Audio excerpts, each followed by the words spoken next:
Good afternoon, everybody. My name is Emily Pearson. I'm the founder and managing director at Our Minds Work, and welcome today to our Suicide Prevention in the Construction Industry webinar, just in time for World Suicide Prevention Day, which is on the 10th of September. If you are, like us, where every day is World Suicide Prevention Day, and you want to continue raising awareness around suicide prevention, you can also get involved in the Men's Health Zero Suicide Prevention Day on the 19th of November as well for International Men's Day. So let's get going. I am going to start off with a little bit of an introduction, and we'll do a little bit of housekeeping as well. So we are here today as Our Minds Work and ManHealth for a specific reason. A year ago now, we worked together as a collaborative partnership to develop the ManBassador program. I will tell you a little bit about it, but that's not what we're here today for. And I will follow up with some information about the ManBassador program afterwards as well. So as I said, my name's Emily Pearson. My background is health and social care. I've worked in the health and social care field for over 20 years now as a qualified practitioner and trainer. And my majority of my work was in male-dominated services like drugs and alcohol, criminal justice, mental health, and dual diagnosis and homelessness. I've worked in the workplace mental health field now for 8 years since it became a thing. And before I set up Our Minds Work, I was working with Mind, more specifically on the Blue Light program, which was a national program, the first of its kind, and still going today for supporting and changing the culture around mental health within emergency services. So really happy to have you here today. I'd also like to introduce the ManHealth representative today, who is Kevin McCullen, who will introduce himself. Hi, thanks, Emily. And yeah, hello everyone. My name's Kevin McMullen.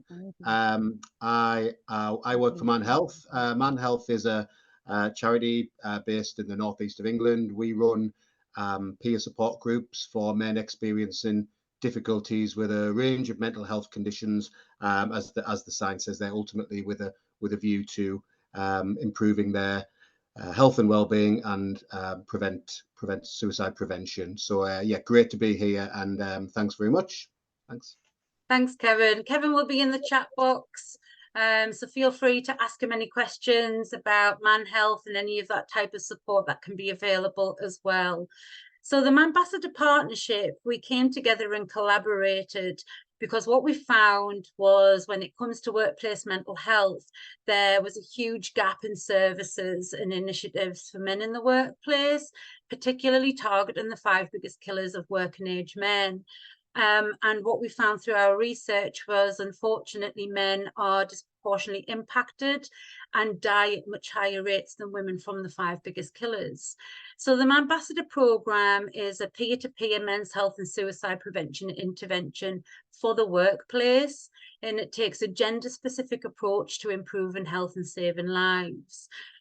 We've spent a good 18 months researching what needed to be done, working with other organisations and gaining a lot more insight into the cutting edge research around male psychology with the Centre of Male Psychology to help us to inform our evidence base. It's specifically there to tackle male-specific stigma. This will help to increase health and help-seeking behaviours. And it does it by promoting positive male role modelling. It looks at physical and mental health of the most at-risk men of these 5 biggest killers. Obviously, suicide is one of those biggest killers and is the 5th biggest killer of working age men. It is designed to reach out to men way before crisis, and it does that by building trust in relationships that increase disclosure and support. And how it does that, it harnesses the power of male shoulder-to-shoulder camaraderie. And because it's owned by men in the workplace, it makes it relevant, impactful, and absolutely owned and delivered on the ground. I'm not going to go into much more detail from the ManBassador program, but I will send you some information over because we are currently working with some organisations in construction and other male-dominated organisations implementing the ManBassador programme right now. So why are we here today? Obviously, the ManBassador's mission is to improve men's health together and ultimately save lives. And as this is in line for World Suicide Prevention Day, that's part of the ManBassador mission. But it's obviously part of Our Minds Works mission and ManHealth's mission as well. So thank you for joining us today. I'm just going to go through some of the objectives of what we're going to be covering today. This is going to be engaging, so you will have time to unmute, get in the chat box, have some discussions around this. But hopefully by the end of the session, we will have explored the unique male-specific factors for suicide. We'll grasp some of the intricate factors that contribute to the heightened risk of male suicide within the construction industry itself. We'll hopefully recognise the significance of reaching out to men way before they reach a crisis point, and we will going to look at a suicide prevention model around that. As an employer, you do have legal responsibilities for the prevention of work-related stress, and we're going to do a little bit of a deeper dive on why that's so important when it comes to suicide prevention. Hopefully, by the end of the session, you'll be able to adopt a strategic approach to developing a suicide-safer workplace, and hopefully assess the gaps in your current strategy and initiatives for forward action planning. So I think what's really important to start before we get into the details is to really better understand the importance of the topic that we're covering today and how that can be triggering. We are going to be talking about suicide. We are going to be talking about mental illness, addictions. It's really, really important that you look after yourself during this session. If you need any support at any time, please do privately message Emma. She is there in the chat box, Emma Carhart. You can select a name in the chat box and message her privately. She is a trained suicide intervention skills trainer and is there to be able to provide you all the support that you need. And she's got decades of working in the support field as well. So you will be in safe hands. Just some housekeeping. Please do keep yourself on mute unless you're invited to unmute. Chat box, get in there, get communicating with each other. We want discussions here today. I think one of the things that comes up time and time again around suicide prevention is we don't have a magic solution. And whatever we have today, this is what we've got. So we've got to try and make it work. So please do connect with each other and, share any ideas or any thoughts on what you're doing that is working and proven to be really effective in your workplace as well. So why are you here today? I'm just going to run a little poll. Did I have the poll already there? Oh, there was me. I was absolutely much more effective than I thought I was today. I will relaunch the poll. Sorry if you have already selected that. I didn't realize it was open, but we do only have 66% of people participated. I'm going to relaunch the poll. This should come up straight on your screen. Sorry, it will clear existing poll results. That was absolutely my fault. So please do participate in this again. 2 questions. How committed is your organisation to suicide prevention? And I've spelled suicide wrong in there, put my eye in the wrong place. We aren't taking any action at all. Maybe you're just ticking boxes right now. We have a policy and taking steps, but know that you need to improve. Maybe you have a full suicide prevention strategy that you're evidencing that it's working, or maybe you're just not quite sure. Second question is, do you have responsibility in decision making for employee well-being and suicide prevention? Look, after today, this kind of topic that we're covering, we don't want you just leaving going, that was interesting. We want you to leave being able to take action and move things forward. So yes, no, but I'm directly linked to stakeholders, or no, I'm just interested in the topic. So brilliant, loads more respondents to this time. 86%. Brilliant. Just a couple more people. Sorry if the poll hasn't flashed up on your screen. I'm going to end and with 32 people there and share the results. Brilliant to see that some people do have a full suicide prevention strategy. Hopefully by the end of today you feel much better about what you're doing, or you may be thinking actually there's a couple of gaps there that we hadn't realized that we had. But it sounds like for the rest of you, you'll be able to take some great actions away and start to look forward towards a suicide prevention strategy and interventions for your workplace. And brilliant to see that the majority of you in this room today are either responsible decision makers who can actually take action after the session today, or have a direct link into those stakeholders. If you are here just because you're interested in the topic, please do share what we do here at Our Minds Work, ManHealth and ManBassador, and try and get as much information to your stakeholders that could potentially help us on our mission. So thank you very much. We know why you're here today. You're here to make change. You're here to look at what more you can do, and you're here to take some action afterwards.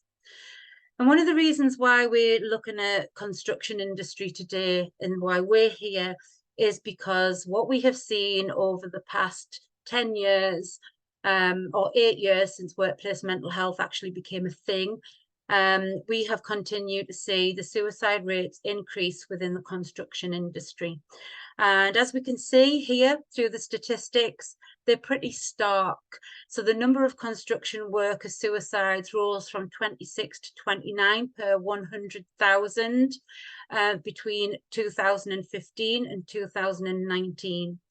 But what is even more worrying, and we are going to do a deeper dive on this today, was that for construction's unskilled and blue-collar workers, the suicide rate increased significantly from 48 to just over 43 suicides per 100,000.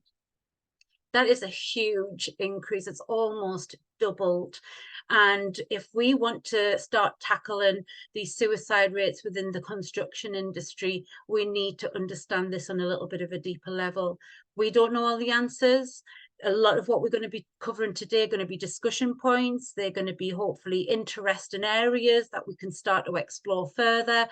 Like I say, there is no solution that is a silver bullet for this. So we have to keep digging and trying to figure out ways to tackle these statistics, but also start to reduce them and prevent them.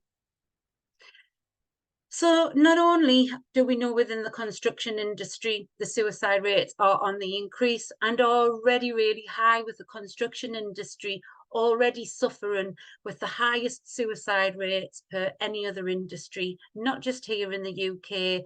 This is also represented in other countries across the world. So we also decided to do a little bit of digging ourselves, and we surveyed over 300 working men across the UK about their physical and mental health. And what we found was that the statistics were really concerning. Only 37% reported having good physical health, and only 34% reported having good mental health. Now, what is good? Good is going to be explained a little bit later. Use our Where's Your Head At Mate mental health evaluation tool. But what you will see is good, unfortunately, is not great, and is significantly showing us that the majority of those 300 male respondents are experiencing either stress that is negatively impacting their mental health, or currently mentally unwell, or potentially already at crisis. 44% of those respondents were already living with a diagnosed mental health condition. 34% said that they didn't have a mental health diagnosis, but thought that they had a mental health problem. And 44% had experienced suicidal thoughts at some point in their lives. 28% of those were in the last 12 months. Those statistics are absolutely shocking to us. And on such a small scale here with 300 working men, we really didn't expect to see such troubling statistics. But we did dig a little bit deeper. We asked those men what had the biggest negative impact on their mental health over the past 6 months. The top answer was work-related stress, with 56% saying that that had the biggest negative impact. The second was 44% who said money worries, and that would be absolutely in line with what we already know around financial stress being the biggest cause of stress for us, and the impact that the living crisis, the increase in living crisis is actually having on mental health and well-being as well. And 41% said that a lack of exercise was also having a negative impact on their mental health over the past 6 months as well. And we obviously know the significant links between physical exercise and our mental and physical health. We did do a little bit more of a deeper digging, and what we found was that 28% said that when they were struggling, they didn't speak to anyone for support. But what that tells us is that actually the majority of these guys did speak to somebody. And when they asked them who they were speaking to, the top 3 answers was a partner, a friend, or a family member. The top answer within a workplace was their manager. The guys had only spoken to a mental health first aider. I think it was about 3%. They were more likely to speak to an EAP before they would speak to a mental health first aider in a workplace. This started to tell us a little bit about trust, about building relationships, about rapport, and being able to feel comfortable sharing those struggles without the fear of stigma, of retribution and shame. 84% said they wanted to improve their mental health and well-being. So the majority of them said, yes, we do want to do that. We want to improve it. So when we asked them, well, how are they doing that? When it came to the workplace, only 30% said that the workplace initiatives for them were good or very good. So the majority of these workplace initiatives to help them to do that weren't particularly good. 77% said that their work was negatively impacted by poor mental health and well-being. So this is the guys were coming to work, and when we asked them why they were attending work, they said the top answer was that they didn't want to let the team down. And it wasn't because of the stigma, it was actually that they just didn't want to let the rest of their team down.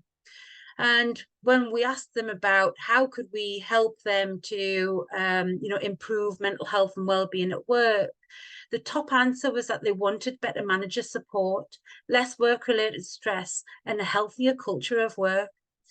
Are these, relevant for you in your organization and workplace? Can you imagine your male workers responding in the same way and feeling as if they are struggling? They do want help to improve, but that initiatives are not there and the culture is negatively impacting their mental health and well-being as well. It's pretty obvious that more needs to be done. Yeah. So this is just one of the reasons that we're here today. We have to help men thrive in the workplace, because if men can thrive, they're able to thrive in their lives. This helps to support better families, better communities, and it really positively impacts everyone. So when it comes to suicide in men, what's the problem? You probably already know that men die by suicide 3 times as more likely than women on average. And even though men do die by suicide more than women, we do know that women will attempt suicide or seriously and significantly self-harm more than men when it comes to what is reported. Okay, so if we think about a man that may have attempted suicide and it hasn't worked, that may not have been reported. They may not have attended emergency services or a GP, and it may never have been turned into a statistic. Half of male suicides are actually known to mental health services before suicide happens. So again, this idea that men don't talk, men don't ask for help, we know that they do, and we know that they are involved in specific services where their risk is already increased. What we also found was that 81% of middle-aged male suicides had visited a primary care service within 6 months of their death. Quite stark, isn't it? So again, this narrative that men don't talk, men are not asking for help, it's becoming a little bit of a myth. Digging a little bit deeper into that, over 80% of 97 men who died by suicide and who had visited a primary care service like their GP was deemed not at risk or low risk. So why is this happening? Yeah. What kind of suicide risk is happening during these appointments with these professionals? But if it's being missed within professionals, how much are we missing in the workplace as well? What we also found was that Generation X, so hands up if you're Generation X, that was those of us who were born in the 60s and 70s. Generation X men have the highest suicide rates and have done since the 1990s. Now in our 40s and 50s, Generation X men are also dying in greater numbers by drug poisoning than any other age group and have done since the 90s. So when it comes to looking at the heightened risk for suicide, we've got to look at what's going on for Generation X. Men in the northeast of England have the highest rates for suicide and drug and alcohol related deaths. So when we're looking at it more kind of geographical as well, up here in the northeast is where the highest risk of these deaths are for Generation X and working age men. Just to show you what that looks like, this is quite stark when we look at this. This is ONS data, and this on the left-hand side, you're seeing the number of drug poisonings between 1993 and 2017. And on the right, we've got the number of suicides between 1981 and 2017. So what you can actually see here, if we go to the left-hand side, and we've got 1993, the peak for suicide was in the 20s. Yeah, so that's Generation X in our 20s. And if we go to 93 on this side for the suicide rates, the peak is in the same age range. And what you can see by this slope is that this is Generation X, where Generation X suicide rates are peaking to the point where we're now in our 40s and 50s, and it is in correlation with the drug and alcohol deaths now into our 40s and 50s. Anyone have anything that they want to mention about that, or anything that they're seeing that maybe we're not seeing? Any thoughts on that? I will come into the chat box and have a little look.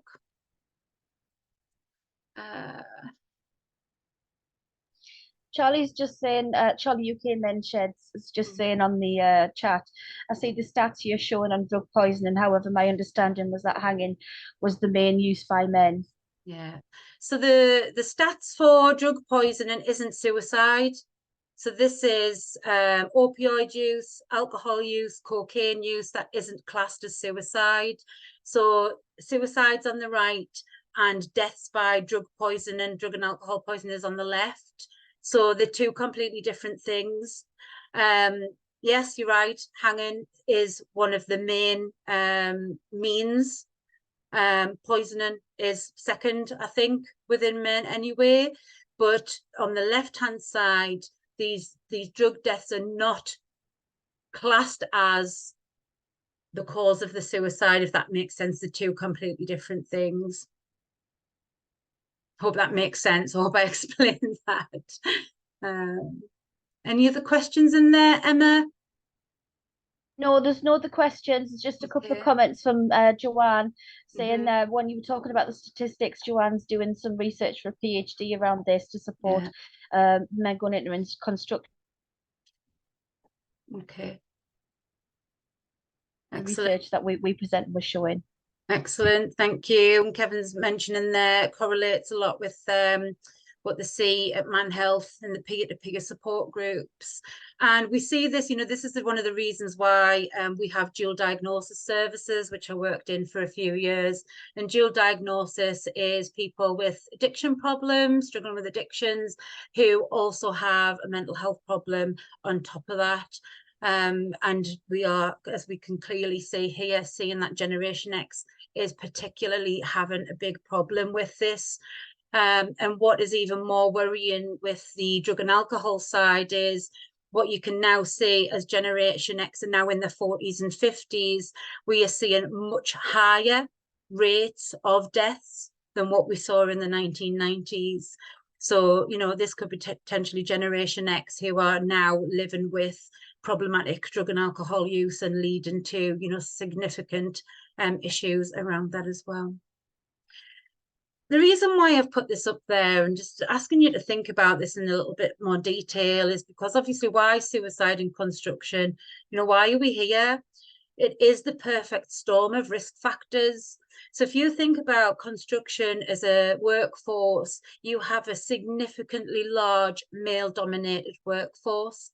And around 45% of the workforce that are male are in that 35 to 55-year-old bracket, which is the highest risk bracket itself. Also, what we know is that low socioeconomic status, so your blue collar and unskilled workers living in lower levels of or higher levels of deprivation, we know adds an additional risk to this as well.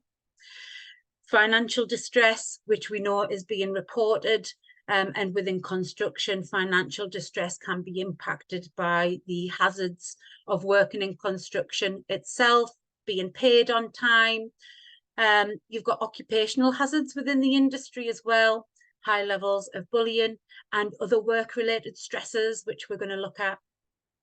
Obviously, as we know, with high levels of male workforces, we have a gendered coping strategy to stress, which we call experiential escape, and that is the drug and alcohol use. And as you saw with Generation X there, they're particularly having a huge problem with this at the moment.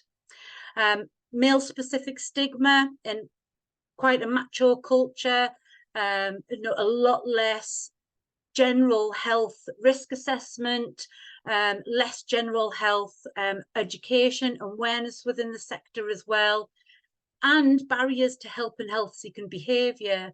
And one of the things that I mean by that is, people say, well, men don't go to the doctors.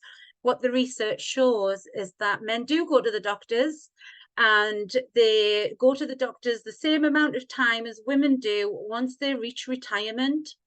So what the research was actually showing us that when men are at work, work becomes a barrier for them being able to get in to see their GP. I can take my husband for an example of that. He's an HGV driver. He goes to work on a Monday and comes back on a Friday. How does he access a GP appointment when he's working away from home that way? So there are barriers to them actually looking for help. And then there are barriers for appropriate services. So there are very little gender sensitive or gender specific services for men. Yet we know men are more likely to be struggling with drugs and alcohol, more likely to be homeless, more likely to be, experiencing plans for suicide. So those services also aren't there. And what services are available, I can tell you now, are absolutely horrendous. Government funded drug and alcohol services are, honestly, I wouldn't put my dog through some of those services that are being provided. They are really, really poor. So when it comes to recovery, the services just aren't there. So then, why do you think initiatives have failed so far? I want you to think about your workplace. You know, what initiatives have you put in place? And why do you think that they have failed if they have actually not worked so far? We can also think about national initiatives within the UK, national suicide prevention initiatives. We know that they aren't working. We're not seeing suicide rates come down. They're continuing to incline and have been doing so over the past decade. So why do you think that initiatives may have failed? Any answers in the chat box, Emma, that we can talk about so far? Nothing to date. Okay, well, let me put some up on the screen. Transient workers, somebody has suggested. Sorry, what was that one? Transient workers. Transient workers, okay, yeah. So how do you make an initiative work if people are moving on all the time? Okay. Disingenuous people running the initiatives. Yes. Yeah. Unfortunately, you know, we see it. It does happen. And somebody's saying, do we actually know that they're not working? Because the challenge with suicide is we don't have a baseline. Very true. Yeah. Lack of commitment to follow through. Yeah. Okay. Some good ones there. Anything else?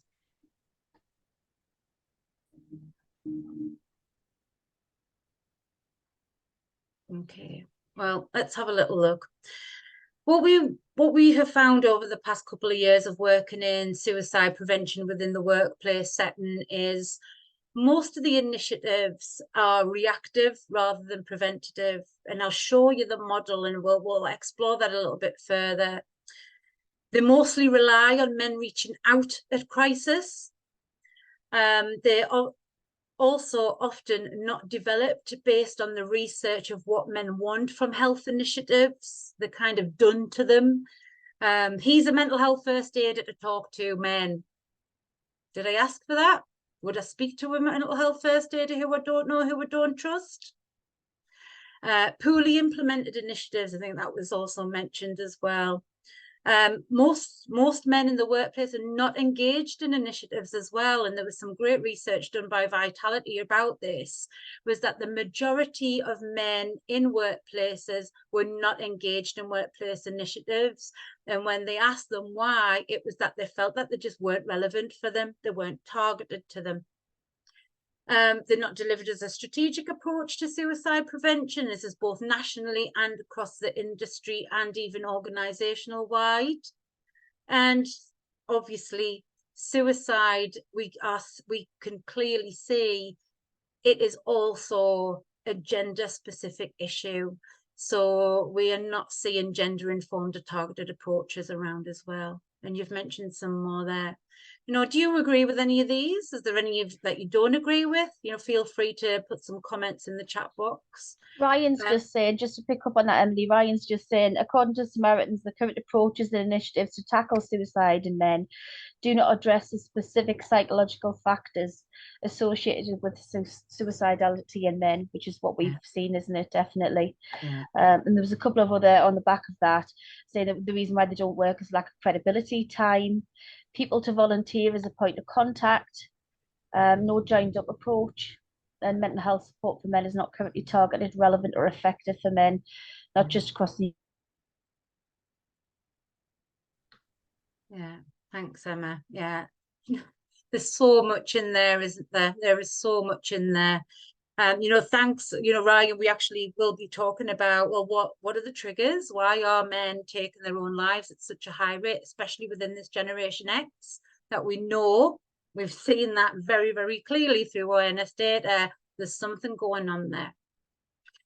So a little bit of a discussion point here. Again, get in the chat box. Do you think there is a reluctance to identify and assess gender as an important factor in the act of suicide? And why? We have known that male suicide has been a crisis for decades and decades, since data first began, really. Yet we're sat here, 2023, and there is still no national suicide prevention strategy that has been developed. with a gender sensitive or specific approach. Why do you think that is? And one of the reasons why I'm asking this is, if you haven't heard of menopause, you may have been living under a rock. Menopause is huge, not only in the workplace, but across the UK right now, and quite rightly so. But one of the things you may not be aware of is that our government have created a women's health policy and have taken significant steps and investment into supporting women who are experiencing menopause. There is no equivalent for men's health, and there certainly isn't an equivalent for male suicide. Any thoughts on this? Is there a reluctance? Someone's just said it could be argued that the lack of men's health strategy is a part of this, that there's a reluctance to identify, and some, as I said, it's been developed at the moment, but it's been rejected in the past. As I say, the NHS was designed for men. Okay, right. Yeah, we hear this a lot, don't we? Because of the patriarchy, the world was designed for men. Well, if that was the case, why are the majority of men in the criminal justice system dying by suicide, struggling with drug and alcohol addictions? Services are failing men's health, and I have a father, a husband, some great male friends, associates, and I find it quite offensive that we're not taking an approach to this.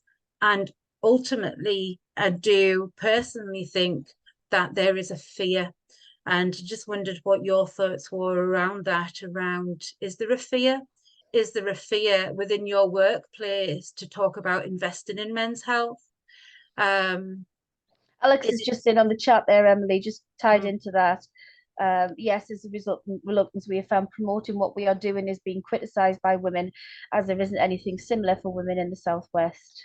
Okay. And why should it be that zero-sum game, isn't it? It shouldn't be that if we invest in male suicide, that we're not investing in women's health and other areas.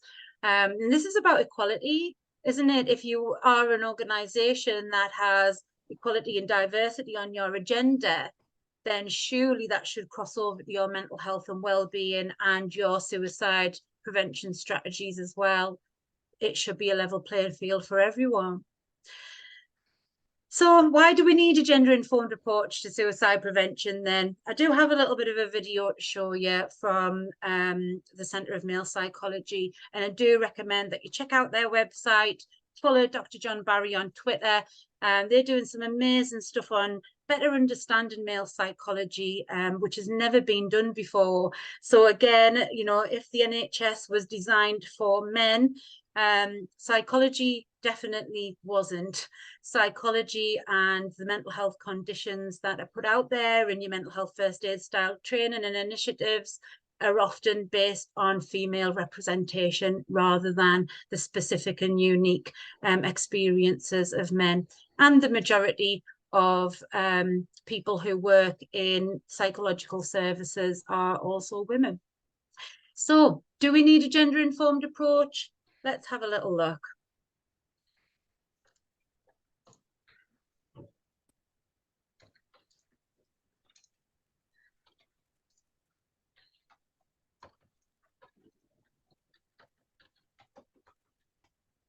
Or not. There we go.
past that.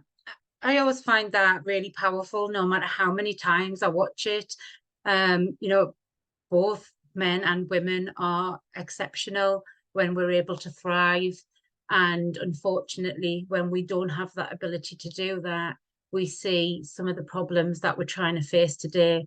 My background working in health and social care, I worked in criminal justice system with young men under the age of 21. And, you know, they weren't in there because they were men. There was significant trauma, high levels of deprivation, unfortunately not being looked after properly, high levels of neglect. We've got to stop blaming each other. We have to make sure that this isn't a battle of the sexes. It's not a zero-sum game. This is about helping everybody to thrive and should be, you know, equally, invested in for everyone, because ultimately, there is no silver bullet, and humans are complicated and complex. And I just want to show you how much so with our socio-ecological model for suicide prevention. This is based on a health and social care model, which is used by the World Health Organization, Public Health England, and it comes from the Bronfen-Brennan model of ecological systems that impact health behaviours. So we actually use it in our workplace mental health culture change framework. But for this purpose, we've adopted it for suicide prevention. So what you can see here are layers of systems that will either be risk factors for suicide or positive factors, protective factors against suicide. We always start with the individual in the middle here. And somebody could be at risk of suicide dependent on a number of individual factors for that person. You know, we've already looked at potential risk factors for age currently with Generation X, sex, men within that generation as well could play a factor, genetics, that person's general health and the health impacts that they may have that's impacting their mental health or suicide, their knowledge about their own health and well-being and suicide, even down to the trauma, race, life events, even the class of somebody can be a protective or risk factor for suicide as well, and addictions.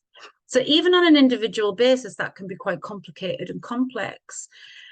We then have the green circle there, which is the interpersonal. So this is your family impacts and social supports. So as you can imagine, family impacts can also impact that individual both negatively or positively. And the lack of social supports can also play a part in the risk for suicide as well. And these could be social supports within the communities, social supports like ManHealth are specifically there within that interpersonal area to provide that additional support as a protective factor. We then have your organizational impact. So think about your workplace. Your workplace is either a risk factor for suicide or a protective factor. And that in itself within your organization is complex and complicated. It's not just one thing. And we do know through some recent research that an estimated 10% of suicides in the UK are classed as being work-related. So if you think of circa 500 suicides within the construction industry last year, 10% of them were potentially caused by work. Societal, so within our society, what are those protective or risk factors? These could be within our home life. This could be the cultural impacts. So within our home life stresses, what are the contributing factors to suicide? What are the unwelcome life transitions or the mental health problems or addictions that are complicated, that interlink to create those stresses? Our social norms within our society, are they protective or are they potential risk factors? Our environment within our society, is it accepting of suicide, or is there still a lot of stigma around it? And then policy, we've talked a little bit about policy already. So this isn't just government policy. This is policy within your organisation as well. This can include your HSE legislation, your safeguarding for employees, all the way out to government policy, which we know isn't there for men's health and doesn't take a gender-specific approach to suicide prevention either. So the question, is suicide complex? Pop your answer in the chat box. Tell me what you think. Emma, let me know. Should be simple, yes or no? Or maybe it's, I don't know. Yes. Yes? Yep, yep. We've got yeses in there. Resounding yeses. Resounding yeses. Yeses in Yeah. capital letters. Yes, some in capital letters. Complexes, there's so many factors. Yes, yes, yes, absolutely. Right. Okay. Yes, So then very much why so. do we think about male suicide like this? A man who's suicidal is mentally unwell and will display symptoms of depression. Men are less able to talk about their emotions and ask for help. Men need to talk about their feelings to someone to prevent suicide. Of everything that we've just looked at so far, this is often the initiative response. This is often what we are delivering into workplaces and nationally as well. Suicide intervention skills training, absolutely essential. Everybody on the planet should go through training like that and have those skills. But it's not always recognizable. It's not always seen as depression. It's not always reported as depression. And the question that comes out of that is, where is the focus and the blame in that narrative?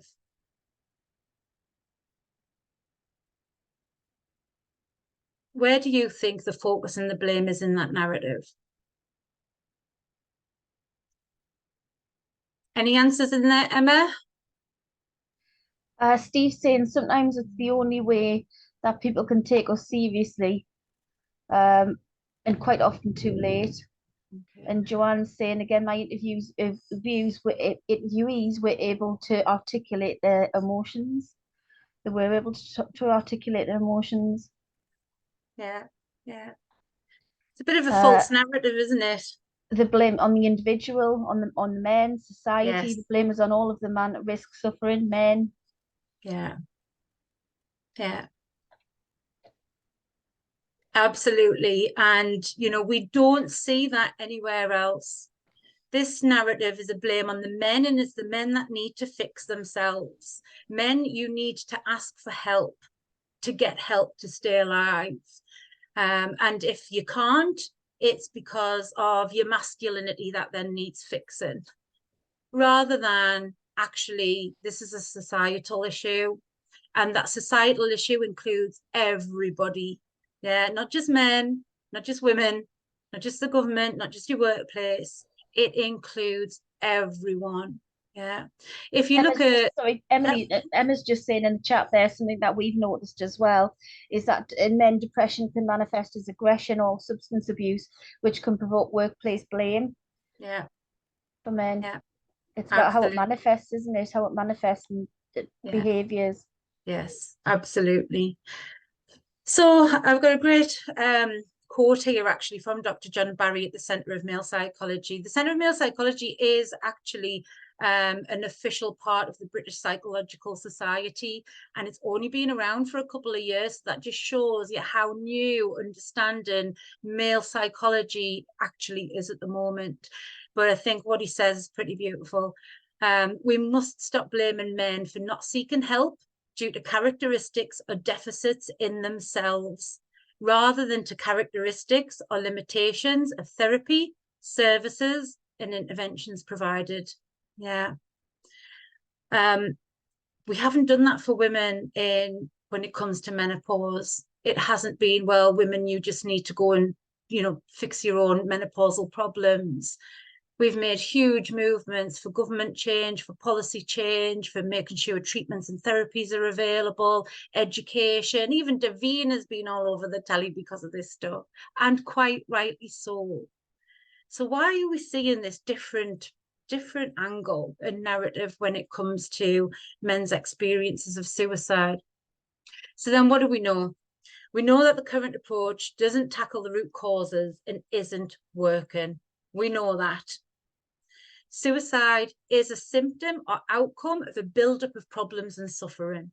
So what we have seen through some cutting-edge research from male suicide, especially within the Generation X sector, is that there are unwelcome transitions in life. Relationship breakdown, unemployment, long-term poor health, not being able to see their children, a lack of support, problems with addictions. And that buildup of those problems and suffering can turn into what men may see as a rational decision and solution based on their failure to fix their problems. Yeah, remember, those services are not there. Those, I've worked in them, and what services are there available, they're not well funded and don't provide the level of support that many men who are in the situations need. Men do talk. Yeah, we know that, but are we listening? You know, the majority of suicides, male suicides, have visited the GPs, a primary care service. Yeah, so if they're not getting it right, what are we not getting right in the workplace? Are we missing it? Are we understanding? Are we asking? Are we acting? Are we communicating or expecting the right levels of communication to tell us that there's a risk there? So many men don't conceptualize their problems in mental health terms. Yeah, so they may not see that them thinking about suicide is classed as a mental health problem. And actually it may not be. It may be that rational decision because they can't fix the problems that are causing them lots of stress and suffering. Lack of empathy and compassion towards men in society. This, for me, is pretty evident, I think. And I think we're seeing this here with this narrative of the blame for men, the blame for masculinity on male suicide, rather than looking at this with empathy and compassion towards our men in society, because ultimately it benefits everybody. And a lack of effective male-friendly services for men. So when men are struggling, where do they turn to? We know that they are less likely to use talking treatments and therapies. How often do they have availability to speak to a male therapist rather than a female therapist if they wanted one, when 80% of psychological services are run by women? I think it's hopefully just a little bit clearer that being gender informed about how men express suicidality is vital if we want to save lives. Yeah, this one size fits all approach isn't working for the highest risk men in our societies, in our communities, in our families, and obviously in our workplaces and the construction industry. Okay, what can we do about it? Right, I think I've blabbered on enough about all of the reasons and the whys and, you know, why we're here. And I do hope some of that stuff is new and it's interesting, but we need to look at it in a practical sense and something that you're able to take away. This is a suicide prevention model that is used across the world. And as you can see, we start at the bottom. This is where the biggest area of our suicide prevention triangle is. And this is where the more we put in to upstream prevention, the less the risk of intervention needed, because this upstream prevention is about promoting human flourishing. Yeah, it's about making sure that people aren't falling into addiction, aren't falling into mental health problems. You know, we're actually doing the prevention of the issues happening in the first place, being able to build resiliency early, and also any early intervention and making sure that it's effective, it's in place, it's accessible. Our next section on that area is prevention. So the prevention is about reducing risk before a life-threatening event actually happens. So these could be things like making sure the means have been taken away. So construction, high areas, we see, gosh, it's taken them how long to put suicide safety nets on the side of the Golden Gate Bridge? You know, that type of prevention works. We know it works. reducing the risk before a life-threatening event there is really about reducing those risks for harm that we can see. Intervention is preserving life at treatment and crisis. I'm going to ask you a question about that in a minute. And then at the top, we've got postvention. Yeah, what if none of that works and unfortunately suicide happens? What is your postvention, your support? How do people heal after a suicide loss? So my question for you is, where is the crisis point? And when you think about your workplace initiatives or your workplace suicide prevention strategy, what have you done? Where is it? What section or sections of this model do you feel like you're doing well in or missing?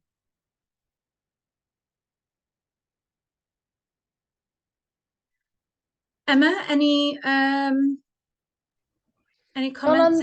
On the question that you've just asked so far, there's a few people been commenting on, you know, what may be inhibiting people accessing help and support, and there was some comments around GPs. Okay. And a bit about the time that you're able to spend with GPs, and also the types of services that are offered to all as well as men, and a suggestion that there needs to be a range of different services that are actually offered, interventions that are offered to individuals. I'm just reading this one, Silvana. I'm not sure I agree with the comparison of the amount of support for women around menopause compared to male suicide. Menopause support is poor and underfunded, regardless of whether Davina has done a number of TV programs around it. Women are suffering everywhere. Male suicide in construction will need industry investment in the way we go to work and the working environment we create. The industry needs to take real action instead of just talking about mental health and male suicide. Okay, thanks for that. Interesting, I suppose it's a case of perspective as well, isn't it? Obviously we work with many clients around, you know, both supporting women experiencing not just menopause but any mental health related problems from the female reproductive system. We very, very often come across male-dominated workplaces that have invested in menopause support before they've invested in men's health, even though their workplace is 70% male and 30% female. So we've actually seen a huge level of investment from workplaces, even male-dominated workplaces, in menopause before they've invested in men's health. And Peppy Health have actually evidenced that as well. So I suppose it depends on where your perspective is and how you're measuring it with that one. Yeah, definitely interesting. Thanks for sharing your side of that. So where is the crisis point? Here. Yeah. What interventions do you have in place for that crisis point?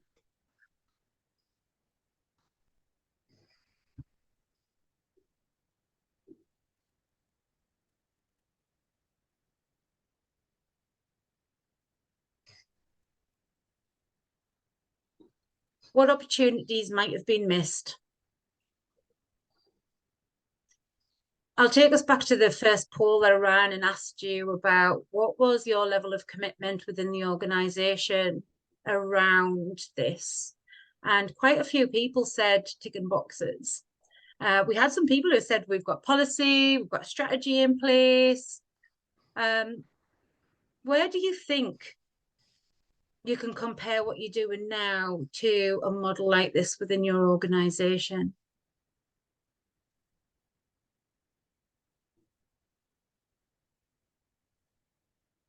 It's a big question, right? It's a big model, and as we've seen already, suicide prevention is complex. Suicide is complex.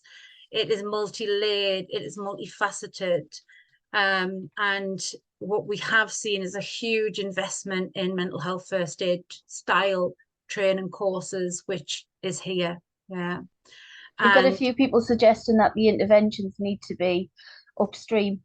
Need to act at the earliest stage that we possibly can. Yeah. The action needs to be there. Yeah, exactly. So just moving on from there, then what? Oh, I've got ticks all over the place now. What does a best practice framework look like? What you can see here is lots of bullet points. Unfortunately, you know, World Suicide Prevention Day has to be every day, because you can't just come along to World Suicide Prevention Day and think that that's the only thing that we need to do if we want to save lives. Yeah. So when it comes to best practice, and this is for everyone, this isn't just a male specific best practice framework. We can target initiatives and specific approaches to what we understand about male psychology, but this really is a best practice framework for a whole of an organization. We are going to look at prevention with regards to work-related stress. Yeah. Can you minimize access to means when you were at work?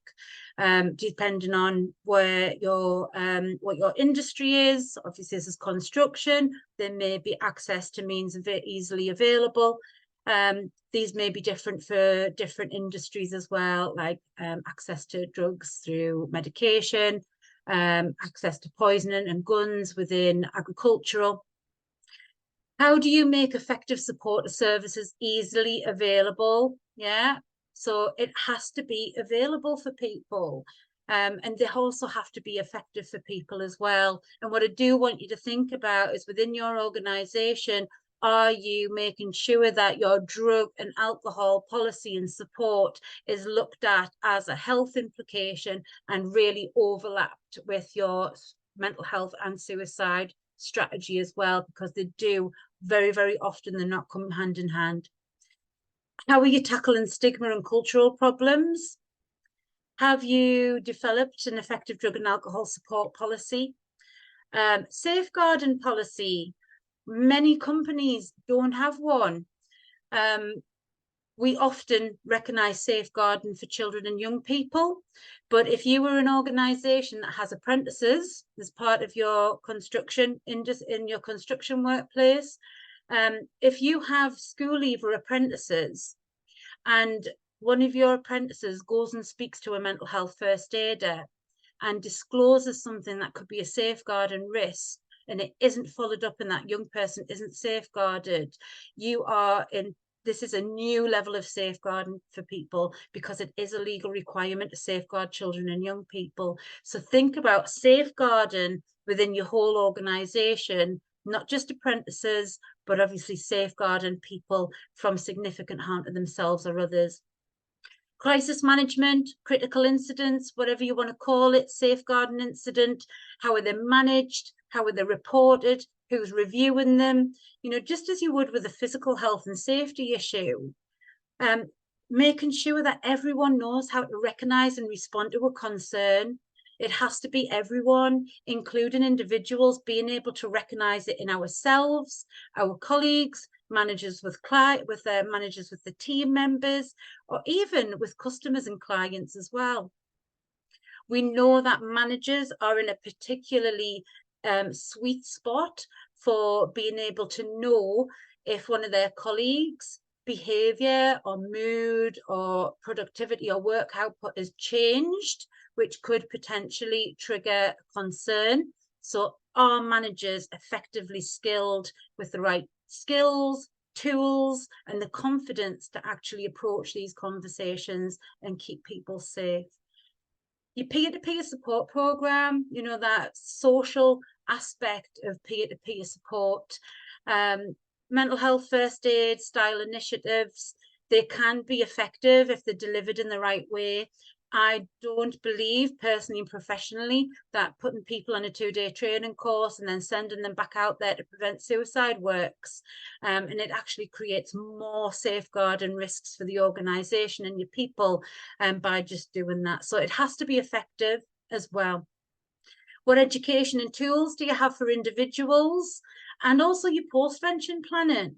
So if you're, again, sat there thinking about, gosh, this is a lot, we know it's a lot. You know, this is why we're running this session today, because you're not alone and we are here to help, and we do work in collaboration with other specialist services that we can make sure that we can support you to implement these processes and strategy as well. So have a think, what are you ticking off there? What have you got? What do you need to do? What part of this best practice strategy do you maybe need to think of looking at as a priority to invest in next? So what we're going to focus on now is really a legal obligation, and it comes down to work-related stress.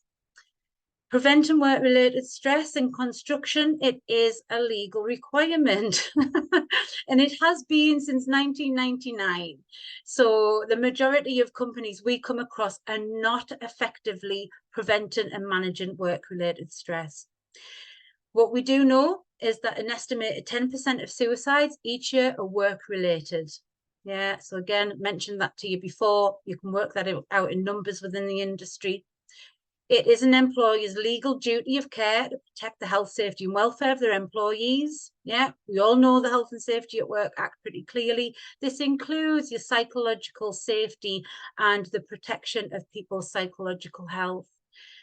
But what sits alongside that is the Management and Health and Safety at Work Regulations 1999. So these are not new. It is your duty, and I found another spelling mistake there. I'm doing well with spelling mistakes today, aren't I? Duty to prevent work-related stress by doing a stress risk assessment and taking action on it. Do you think that your employer or other employers are sufficiently preventing and managing work-related stress through a risk assessment approach? Get in the chat box, tell us what you think. Do you have a preventative risk assessment? Do your managers know about it? Do you have a policy? Do your managers know how to prevent work-related stress in their team? Remember, We've that was already had one of our learners today, Mahiba, is talking about stress. You know, it's about an integral part of this prevention strategy is to provide work that is not stress-inducing for your employees. Yeah. So a key part of that will be using the stress risk assessments, won't it, to build a picture about how you can support your employees so they don't reach that point. Absolutely right. Yeah, exactly. So again, commitment. How much of a commitment are we making to this? Stress prevention is your upstream prevention. Yeah, it's there. We know that we can do that. Work does cause suicide. We've seen it. It's reported in the news quite often, and not just suicide being caused by work, but can also happen at work as well, which we see, more often than unfortunately we would like to. So what we recommend is using the management standards approach. So we're going to do a little bit of an activity here again, just using the chat box. The management standards approach covers 6 primary sources of stress at work. And what we know is that when these are effectively managed, it can reduce and prevent work-related stress. Sounds simple, right? So the standards are the demands. So think about your workplace, people's different roles within your organization.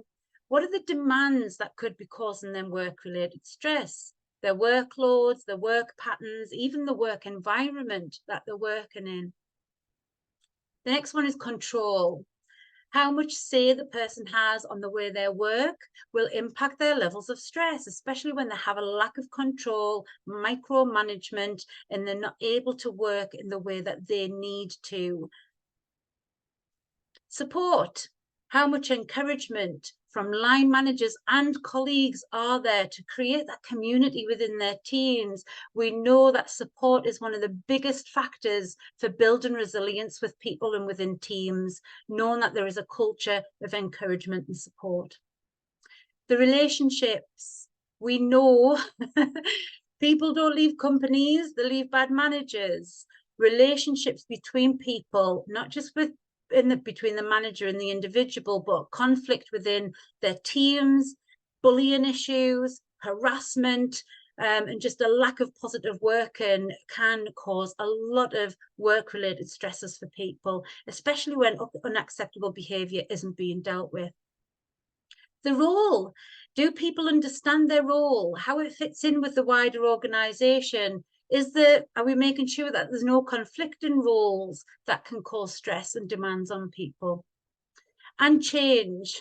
We've had a lot of that lately. Organizational change. How is it being managed? How is it being communicated? This can be a big trigger for work-related stress for people. So with that in mind, where do you think the psychological hazards are for workers using the management standards within your workplace? I'll go back. Pop them in the chat box. Where do you think they are? It may be one, it may be more than one. Is it relationships, poor management, lack of management skills, just on general kind of managing and supporting teams? We know from our research that within the men that we asked, this was a huge issue and a big contributing factor for negative, poor mental health. Claire, Muhiba, and Lisa are all saying all 6 of them, all of them. All 6. Does Natalie agree? All of them, yeah. All of them, absolutely. And some of these will be much higher than others. But how do you know without auditing it? How do you know where the stresses and demands and pressures are coming from? And this is the whole purpose of engaging in the stress risk assessment process and why it is a legal obligation.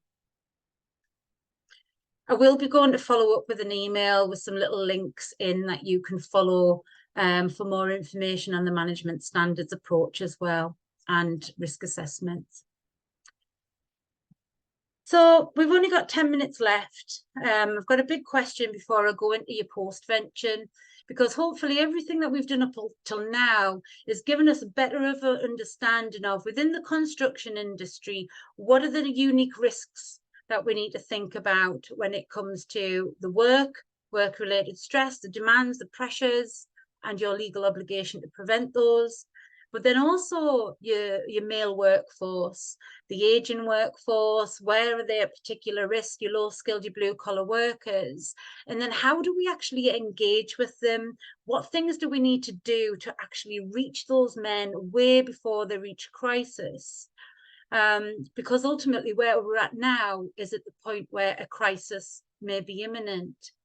So I'd like to know, how does your workplace assess for suicide risk in employees? How do you know that there's a suicide risk with a colleague?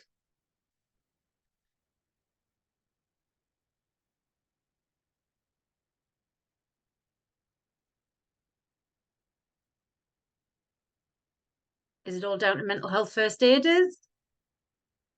Are we assessing it in sickness return to works? Managers looking out for suicide risks? Are we not? Are we waiting for somebody to get to go on, Got a few responses there, they're all coming through at the same time. Let me just check. Saying awareness training for all staff, but this doesn't always reach our subbies. That's Okay. Claire. Charlie, UK Men Sheds is saying it can be when they are behaving happier. All staff, let's have a look. I was doing mental health first aids, but I'm in academia. Okay. It's not always obvious. Somebody's okay. also saying, yeah. So we had a few responses there. Yeah. And everything that you've said there is relying on somebody else, recognizing a risk in someone else. Yeah. Yeah. Somebody else is saying mental health first aiders and sickness.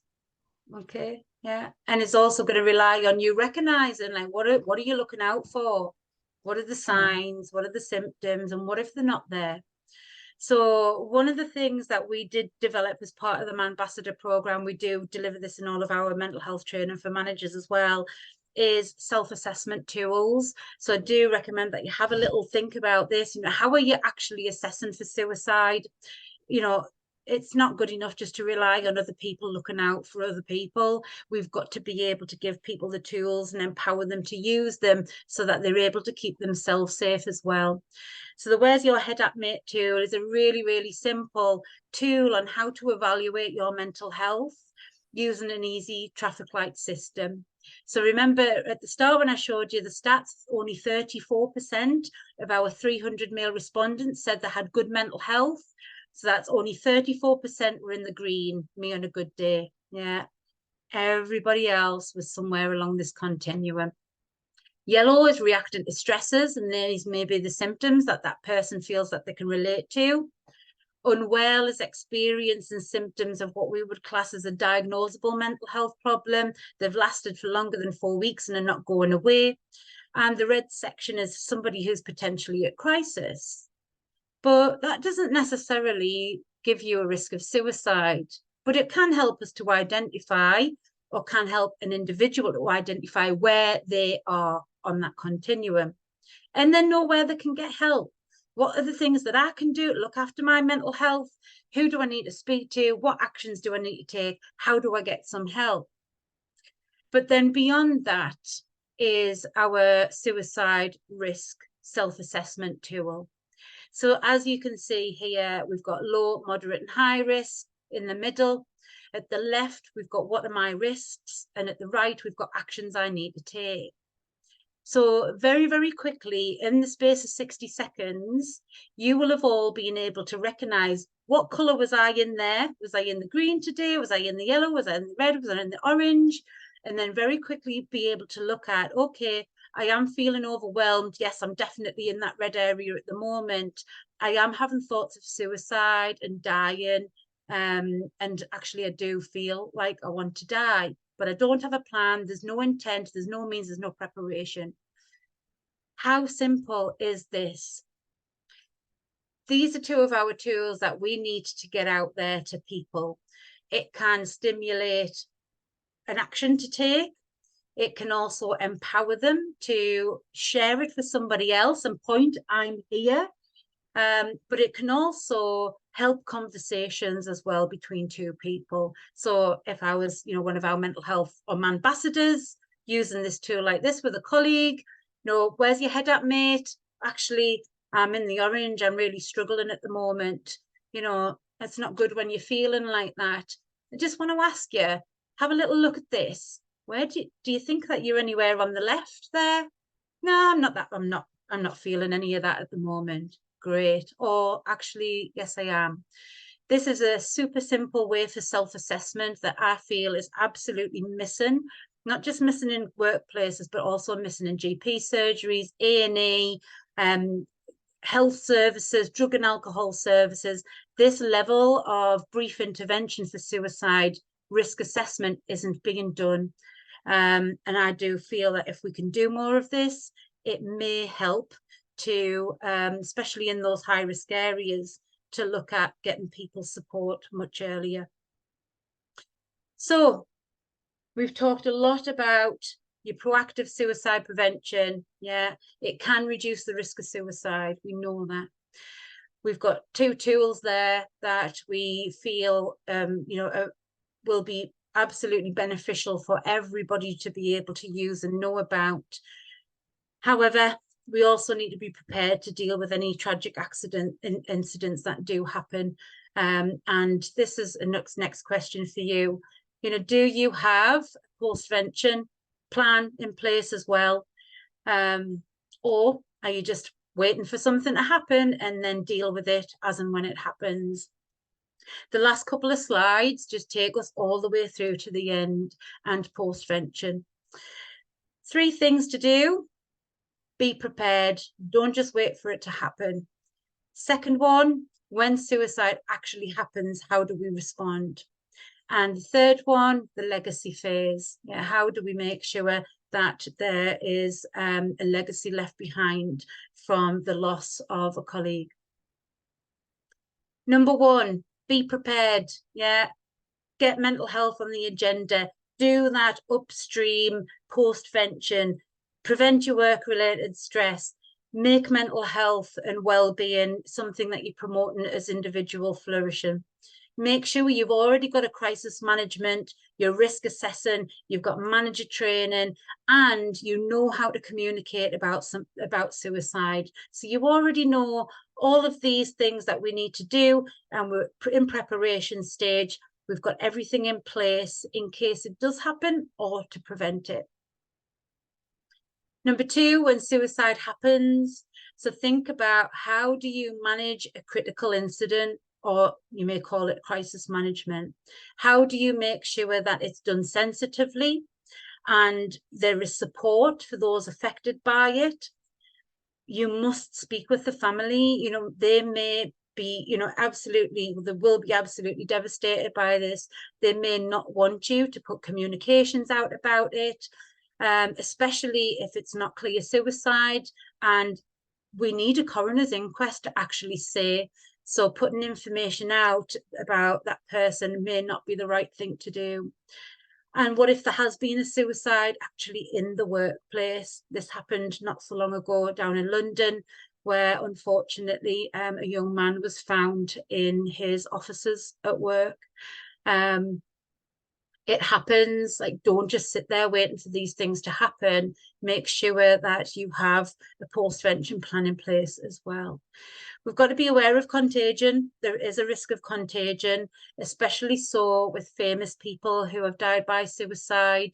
So we've got to also think about, is there a risk of contagion in the workplace as well? And how do we support those who may have already been struggling, that may just literally be triggered into more seriously thinking and planning suicide because of the suicide by a colleague? And then you've got your legacy phase. What do we leave behind? We should be risk assessing all of this. We should be reviewing it. What's happened? What did we miss? How can we make improvements? How can we make sure that this doesn't again, or we prevent it as much as possible? But being able to celebrate the life of their colleague is going to be a really important part of that healing. And just continuing to promote the importance of good mental health and well-being, and fostering that culture to increase health and help-seeking behaviour. And obviously there will be anniversaries, other events and milestones that you may just also need to prepare colleagues for as well. This really takes us to the end of the session today. You know, thanks for sticking with us for a whole hour and a half. As you can see, it is a complex and important topic. What are the gaps in your current suicide prevention strategy? You know, if you are sat there going, oh my God, this is much bigger than I thought, we're here to help. You know, don't struggle on your own. We've worked in these services for a very, very long time. This is what we do. So please do get in touch. I'm not going to ask you to pop anything in the chat box just because I want to get to the end of the slides here. But it's important that we do take action from today.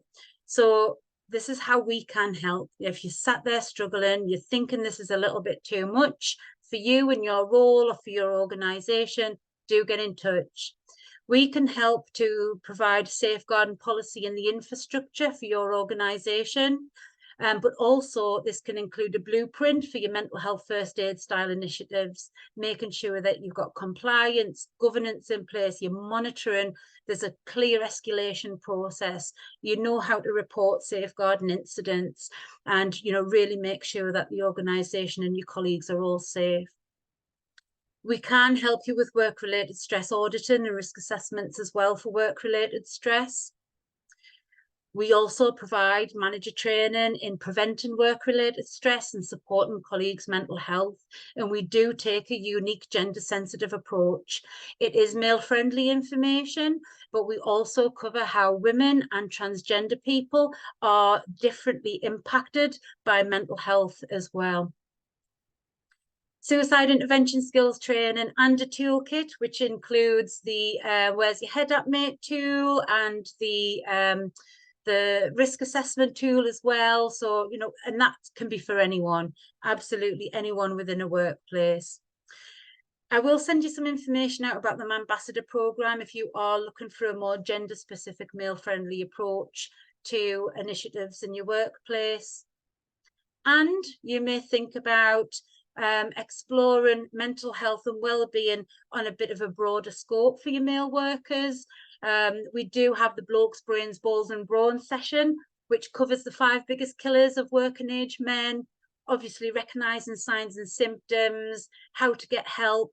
And it really does take a humorous approach to helping, you know, the guys who attend to really think about why it's important that they are alive, they're well, they're they're effective in their relationships, their workplaces, and our wider communities, because we need them around. Feel free to hang around for any questions. I think Emma will be just hanging around for a little bit. I might have to jump off. I'll have to double check my diary. But if you do have any questions, I am going to follow up with an email. You will receive some information in there and a little link if you want to have a private chat with me outside of this session. But thank you very much. Good luck with all of your endeavours, and thank you for putting suicide prevention in construction at the top of your agenda today. I really appreciate you and your time joining us. So thank you. Enjoy the rest of your day, and hopefully we'll get to speak to you very, very soon.